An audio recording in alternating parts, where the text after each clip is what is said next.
There are nights when the world grows louder inside than out, when the body is still but the mind spins, replaying, rewinding, rewriting. A single sentence someone said hours ago becomes an echo chamber of analysis. A choice you didn't make becomes a battlefield of what-ifs. Your mind keeps reaching for control over what AS already passed, trying to solve storms that no longer exist. We call it overthinking, but it's really a form of fear. The fear of uncertainty. The fear that if we stop thinking, everything will collapse. So we keep running simulations in our head, trying to find a version of life that won't hurt. But no amount of analysis can outsmart pain, rejection, or change. You cannot think your way out of being human. Marcus Aurelius wrote, "You have power over your mind, not outside events. Realize this and you will find strength." Yet most of us reverse it. We try to control events by torturing the mind. We think if we keep turning thoughts over like stones, we'll find peace hiding underneath. But peace is not found by thinking more.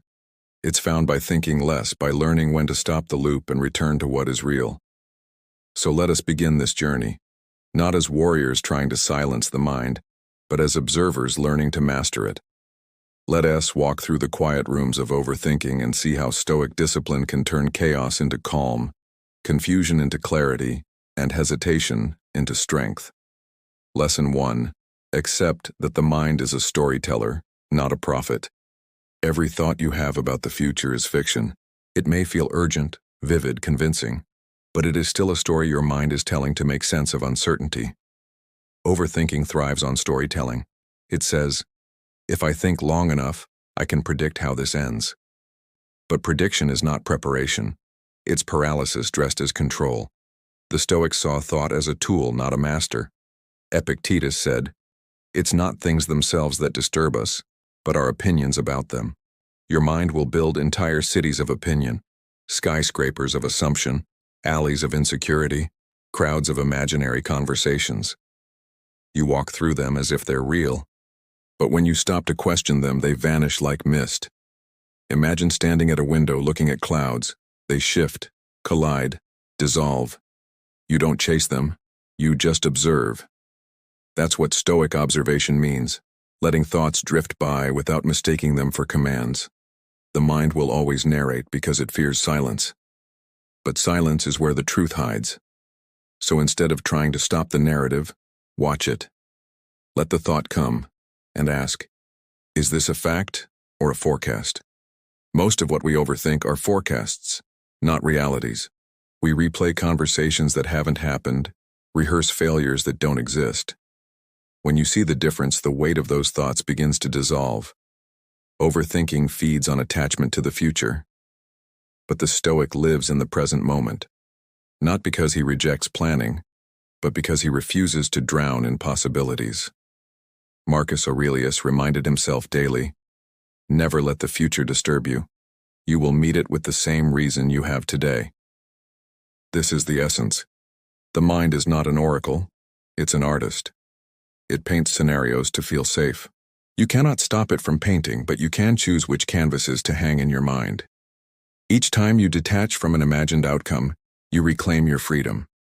You step out of the narrative and return to the moment, the only place where clarity breathes. And clarity is not the absence of thought. It's the awareness of thought without submission to it. Picture this. You're waiting for a message that hasn't arrived. Your phone stays silent, and your mind begins to fill the void. Did I say something wrong? Are they losing interest? Was I too much, too little? One silence, 1,000 stories, and none of them are real. This is how the mind tries to create safety through narrative control. But the Stoic path invites a reversal, to find safety in not knowing, to say, "I don't know what they're thinking, and I don't need to. My peace doesn't depend on what's beyond my reach." That is the quiet power of detachment. It's not emotional coldness. It's emotional sovereignty.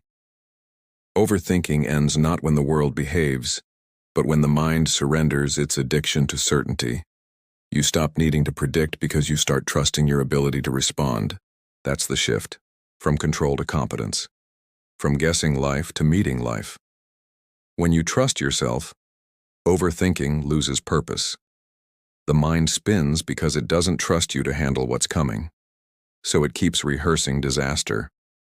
But each time you've survived something you once feared, you've proven that rehearsal was unnecessary. Confidence grows not from answers, but from endurance. So the first lesson stands quietly like a mountain in mist. You don't overcome overthinking by forcing the mind silent. You overcome it by refusing to believe every thought it creates. You let the storm speak and you stand unmoved. The mind may predict chaos, but your awareness remains calm, anchored, unbothered. And as calm returns, a new doorway opens, one that leads to the second lesson, where the Stoic learns that movement, not rumination, dissolves anxiety.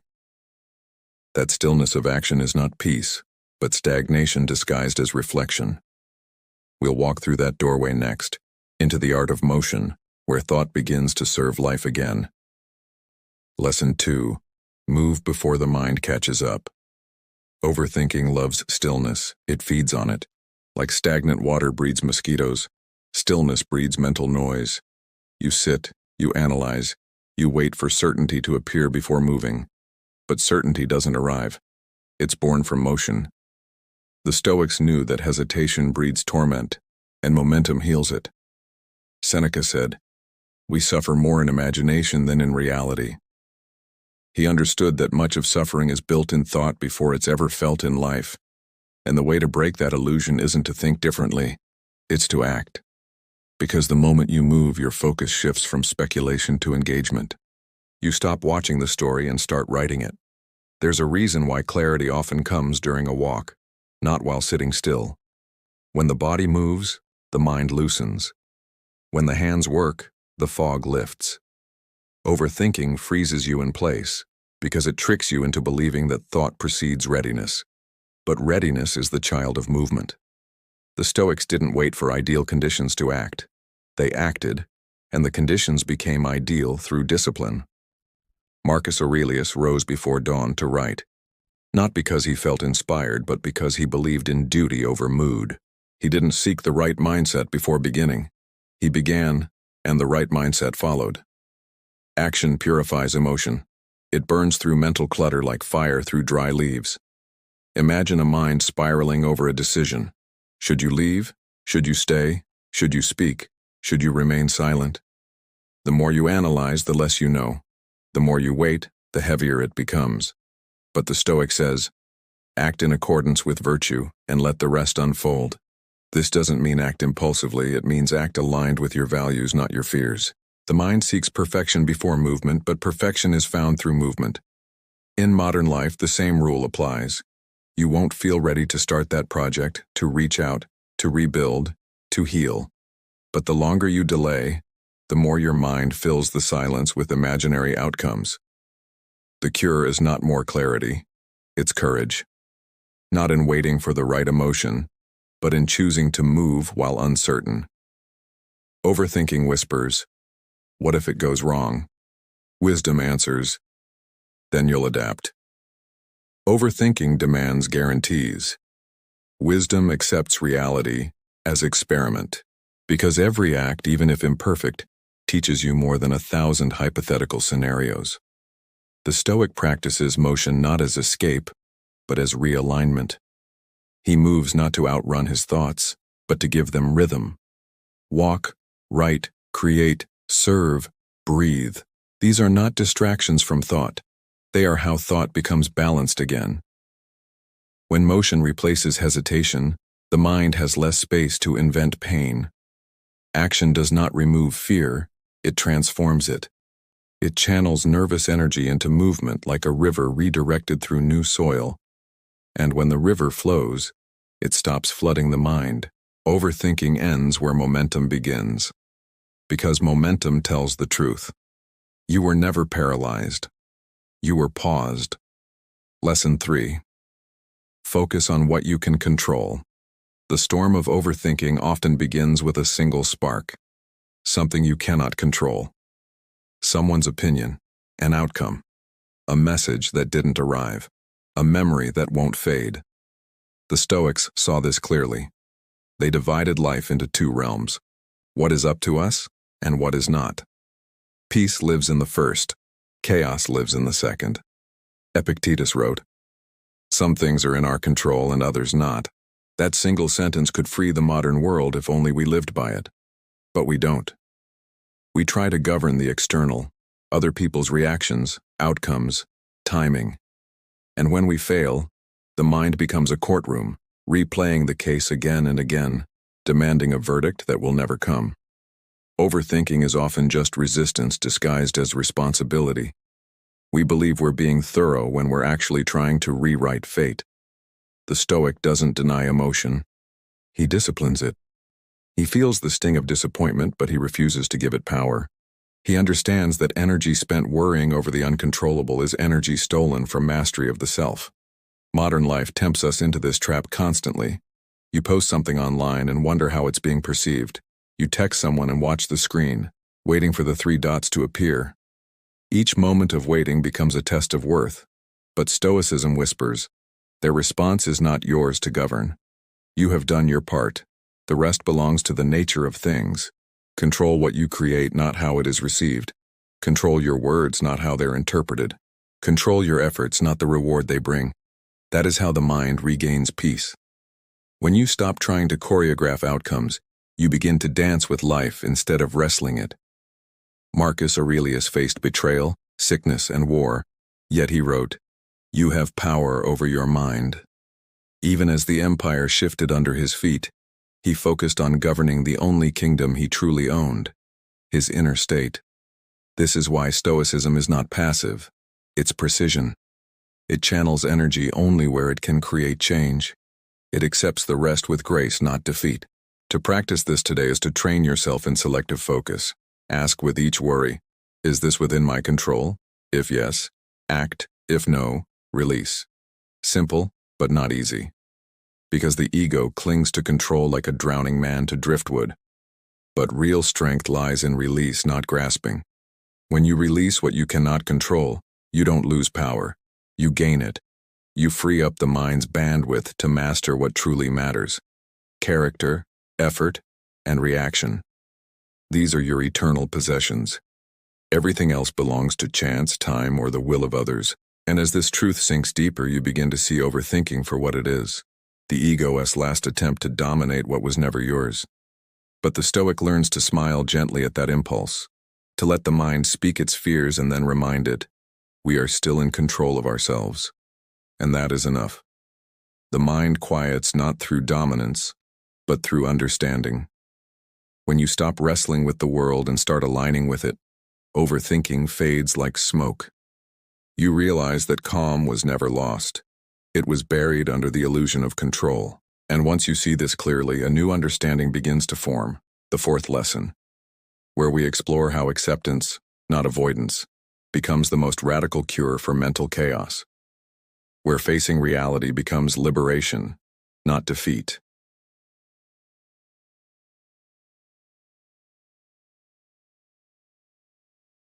Lesson 4. Acceptance is not surrender, it's strategy. Overthinking begins where acceptance ends, because when the mind refuses to accept what is, it begins to imagine what should be, and in that space between reality and expectation, anxiety multiplies. The Stoics were not dreamers of perfection, they were surgeons of perception. They saw reality not as an enemy to escape, but as a companion to understand. When Seneca wrote, "Fate leads the willing and drags the unwilling," he meant that resistance to what exists only doubles your suffering. Life will unfold with or without your approval. To accept is not to give up. It is to align your strength with the direction of truth. Acceptance is not passive. It is power without noise. It's standing in the rain and saying, this is weather, not punishment. It's losing something dear and saying, pain is real, but it will not define me. It's waking up anxious and choosing stillness instead of escape. That is the Stoics' quiet revolution. In the modern world, we confuse acceptance with weakness. We think if we accept a situation, it means we approve of it. But the Stoic accepts reality to see it clearly. Only from there can he act wisely. You cannot navigate terrain you refuse to admit exists. Think of how much mental energy we waste arguing with life. This shouldn't have happened. They shouldn't have left. I shouldn't feel this way. But these sentences fight the past, not the present.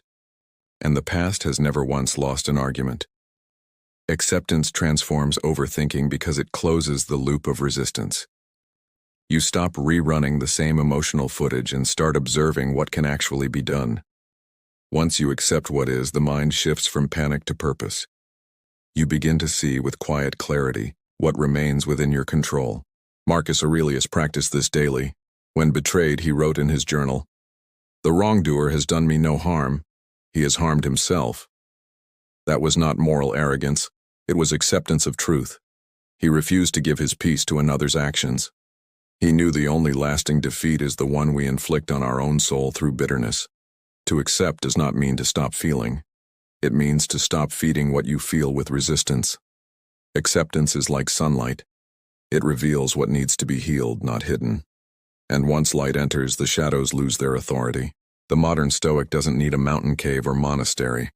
He practices acceptance while driving through traffic, while facing rejection emails, while scrolling through curated lives that try to define his worth. He whispers, "This is life as it is.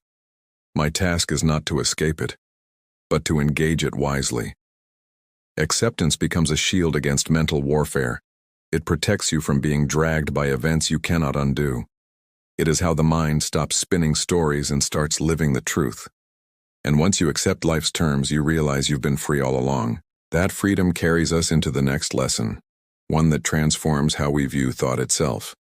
Because to overcome overthinking, we must first understand that thoughts are not enemies to fight, but guests to observe.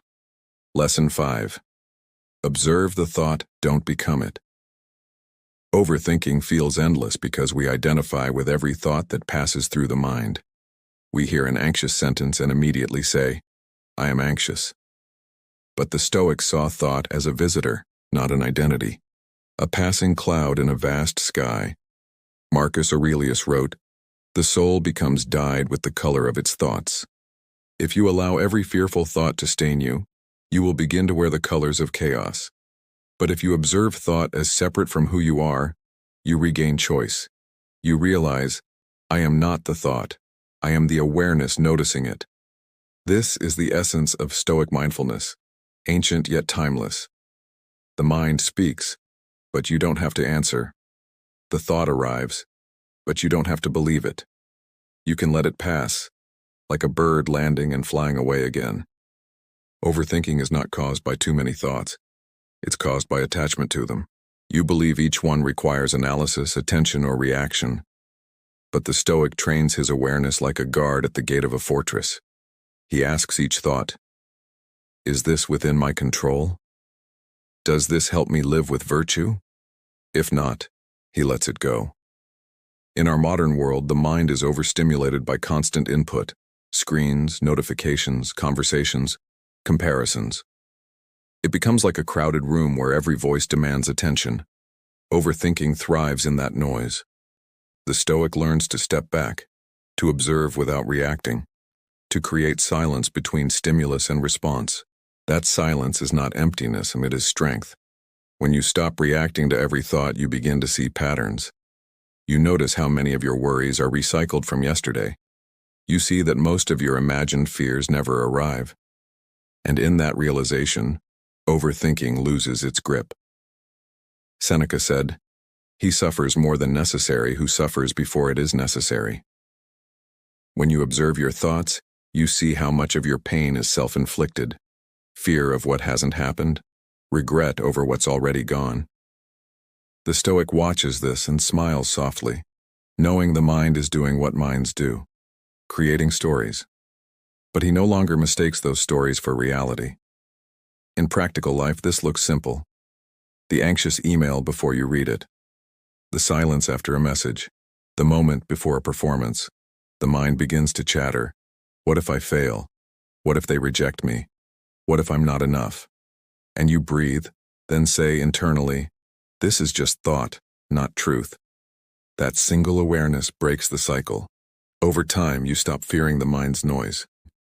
You begin to see thought as weather. It changes, but it doesn't define the sky. You can walk through the storm without becoming the storm. This is not suppression. This is mastery. To suppress is to fight the thought. To master is to watch it pass unharmed. The Stoic doesn't seek a mind without noise. He seeks a self unmoved by it. When the chatter comes, he listens without losing himself. And slowly, something remarkable happens. The thoughts still arrive, but they lose their weight. They pass through like waves against stone. And you realize the mind was never your enemy. It was simply untrained. When observation replaces reaction, peace returns naturally. Because peace was never gone, it was simply hidden behind the belief that every thought required your involvement. The Stoic path to overcoming overthinking is not about erasing thought. It's about changing your relationship to it. Acceptance taught you to face what is. Observation now teaches you to witness what passes. Together, they create the inner space where tranquility lives. And as that calm takes root, the next lesson emerges, one that turns attention outward again. It teaches that the cure for internal chaos often lies in service and contribution, not self-absorption. Because when you stop thinking about yourself all the time, peace becomes natural again. Lesson 6. Shift from self-obsession to service. The mind that overthinks is often a mind that stares too long at itself. It circles its own emotions, its own doubts, its own image. And in that orbit, everything begins to distort. Every action becomes about me. What will they think of me? What if I fail? What if I'm not enough? Overthinking feeds on excessive self-focus. The more we analyze ourselves, the more tangled we become in perception, in ego, in imagined judgment. And yet when you serve, when your attention turns outward, the noise begins to quiet. Because in service, you stop performing for approval and start living for purpose. Marcus Aurelius reminded himself, "Men exist for the sake of one another. Teach them then, or bear with them." He ruled an empire, yet he wrote about humility and cooperation.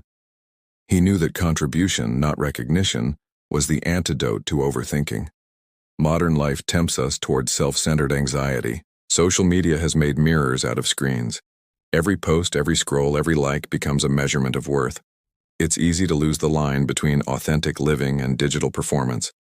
But service, real, quiet, human service, shatters that illusion.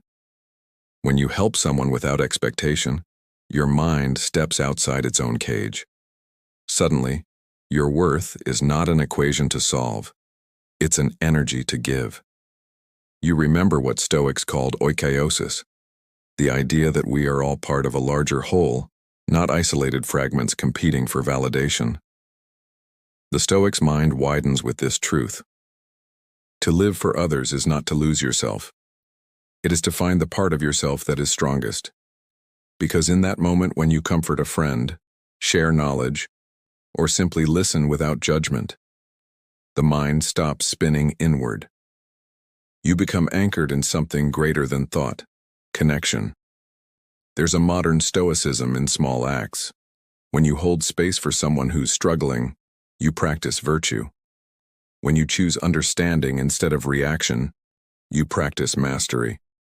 And when you do good quietly without needing to be seen, you transcend the anxious self altogether. Service is the stillness of the soul in motion. It channels your energy toward creation instead of rumination. It replaces self-doubt with usefulness. You no longer ask, "Am I enough?" Because you are too busy being enough through your actions. And slowly, you start to notice. The weight of overthinking dissolves. Not because you forced it away, but because your attention found a higher aim. The Stoics taught that meaning is found in deeds, not in dialogue with fear. So when the mind begins to spiral again, don't ask, "Why am I overthinking?" Ask instead, "Who can I help right now?" That question will always return you to balance. The city outside hums, people rushing through neon-lit nights, each trapped in invisible storms of thought. But the Stoic walks calmly among them, carrying quiet purpose. He doesn't need to broadcast his peace. He simply lives it, and in doing so, becomes a light others naturally follow. This leads us deeper into the next truth, one that teaches the Stoic art of impermanence. Because overthinking thrives when the mind refuses to let go. And Lesson 7 is about that hardest, most liberating practice, release. Lesson 7. The discipline of letting go. Overthinking is a form of holding on. We replay conversations because we can't accept their ending. We analyze mistakes because we can't forgive ourselves. We predict futures because we fear uncertainty. In each case, the mind grips tighter, believing that control will bring peace. But control is an illusion, and the tighter we hold, the more we suffer. Epictetus said, "When something happens, the only thing in your power is your attitude toward it." This is the foundation of Stoic detachment, not apathy but disciplined release. The Stoic learns that peace doesn't come from holding life still, but from letting it flow. Imagine a hand gripping water. The harder it clenches, the more water slips through its fingers. So it is with the mind. Overthinking tries to hold outcomes, people, emotions. But life keeps moving, unbothered by our resistance. The Stoic opens his hand, allowing what must pass to pass. And in that surrender, he finds a serenity stronger than control could ever offer. Letting go does not mean indifference, it means trust. Trust that the present moment is enough. Trust that what leaves was never meant to stay. Trust that your worth does not vanish when something ends. We live in a culture that glorifies holding on, to success, to status, to relationships, to memories. We are told that consistency means loyalty, that letting go means failure. But in truth, clinging to what has expired only drains the spirit. Letting go is not betrayal, it's evolution. Seneca once wrote, "He who suffers before it is necessary suffers more than is necessary." And most suffering comes from the inability to release what no longer belongs to us.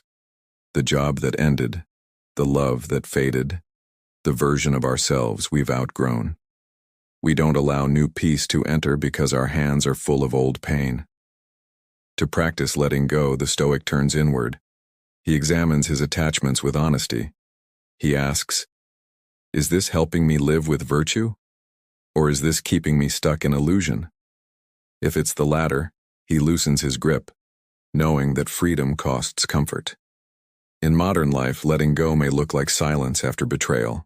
It may look like deleting that message you'll never send. It may look like unfollowing the person whose life makes you question your own. Each act of release feels small, but together, they rebuild your strength. Because peace is not found in possession, it's found in presence. When you release, you make space for what's real. You make space for gratitude, for simplicity, for stillness. And as you unclench, the storms in your mind begin to calm. The Stoic knows, what is meant to stay will stay without being forced. What is meant to leave will go no matter how tightly you hold it. To let go is to align yourself with nature's flow, ever changing, ever becoming. And when you finally learn to release the unnecessary, you discover that life itself begins to breathe again. The mind grows lighter, the heart steadier. Overthinking fades, not because you found all the answers, but because you no longer demand them. When acceptance teaches you to face what is, and observation teaches you to witness what passes, letting go completes the triad. It frees the spirit from what it cannot control, turning chaos into calm and fear into faith. And as the Stoic walks through this world, cities glowing, nights humming, minds restless, he carries an inner peace no noise can touch.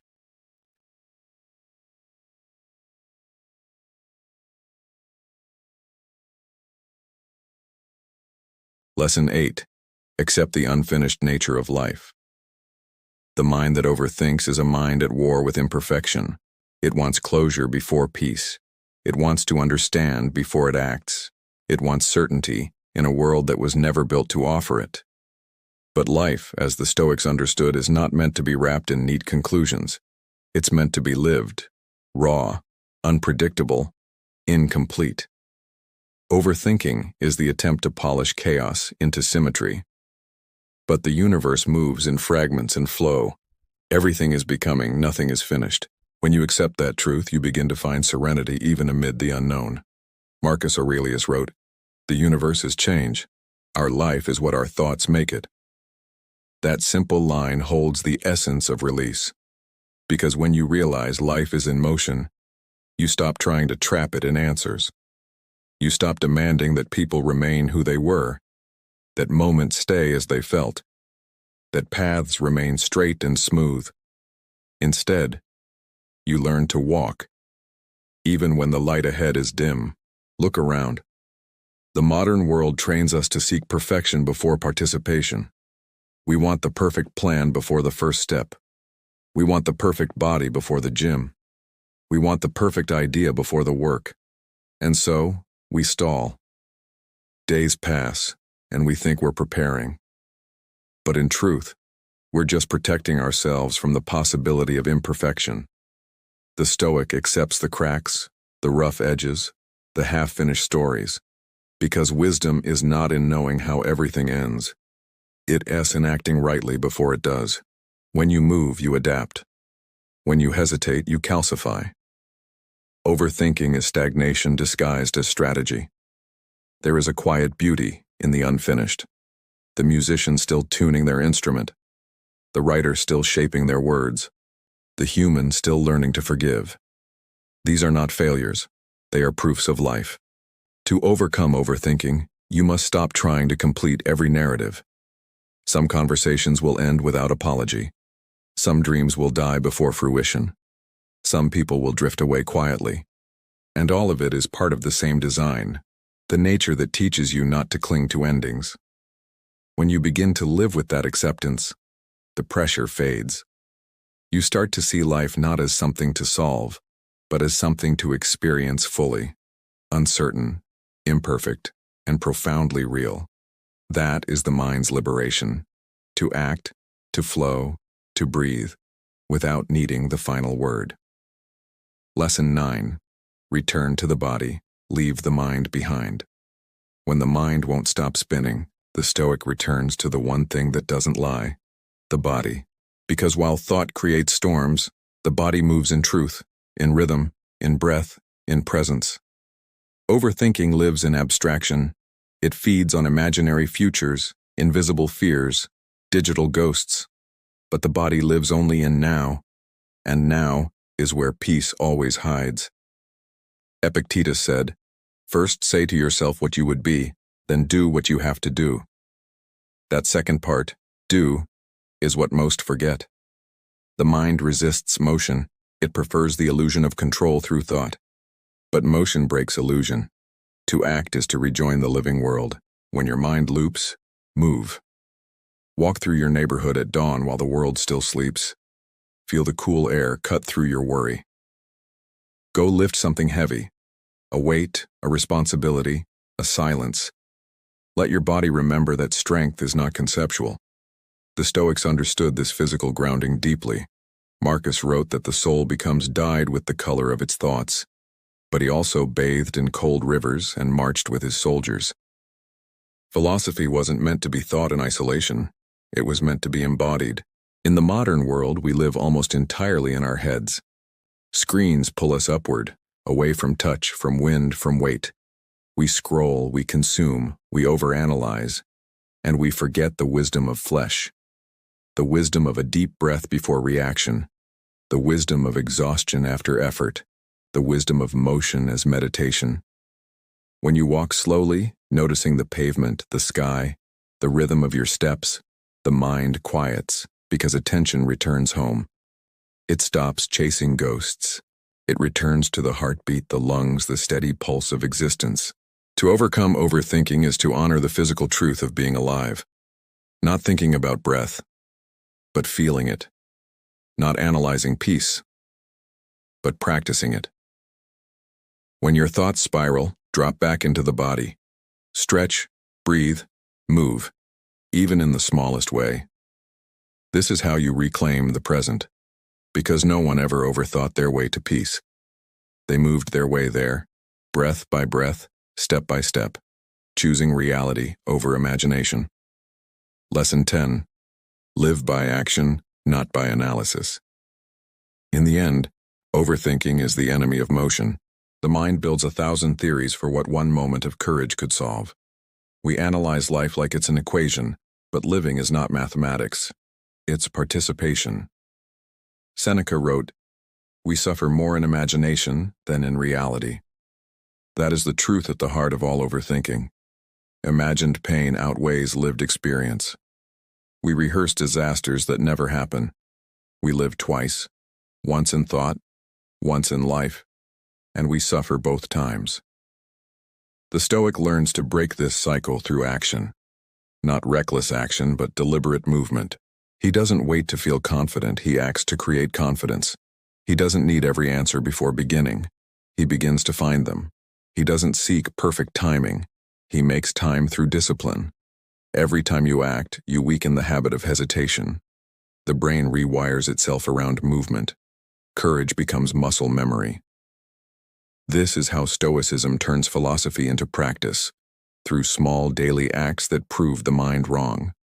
When you rise early instead of lying there worrying about the day, that's Stoicism. When you make a difficult call rather than overanalyze it, that's Stoicism. When you start, fail, and continue without resentment, that's mastery. Overthinking collapses in the face of consistent action. Because motion clarifies what thinking complicates. Each step forward cuts through fog. Each attempt teaches what theory cannot. The Stoic knows that contemplation without movement becomes decay. Wisdom without embodiment becomes vanity. And courage without expression becomes self-deception. So he moves, slowly, intentionally, humbly. He makes peace with imperfection, with uncertainty, with repetition. Because he knows that freedom is not a thought to reach, but a state to practice. And when he falls, he doesn't spiral into shame. He simply rises again, unshaken by the noise of what-ifs. He knows that progress is built on persistence, not perfection. The Stoic's final truth is this: overthinking fades when doing begins. For thought can only dominate a stagnant soul. Once the soul is in motion, once it acts, creates, serves, the chains fall off. Closing reflection, the still mind. And so the long night of overthinking ends, not with an answer, but with awareness. The mind learns what it always needed to know, that peace was never found in thinking more, but in being more. The Stoics didn't teach us to stop feeling or thinking. They taught us to guide both toward purpose. They believed that peace is not a gift, but a discipline, earned in the quiet practice of control, perspective, and virtue. To overcome overthinking is to walk that same path, not to silence the mind, but to lead it, to use it as a servant of reason, not a tyrant of fear, to think enough to understand, but not so much that you forget to live. One day, perhaps tonight, you'll sit under a dim light in your room, the world outside fading into quiet hums. You'll notice your thoughts again, circling like restless birds.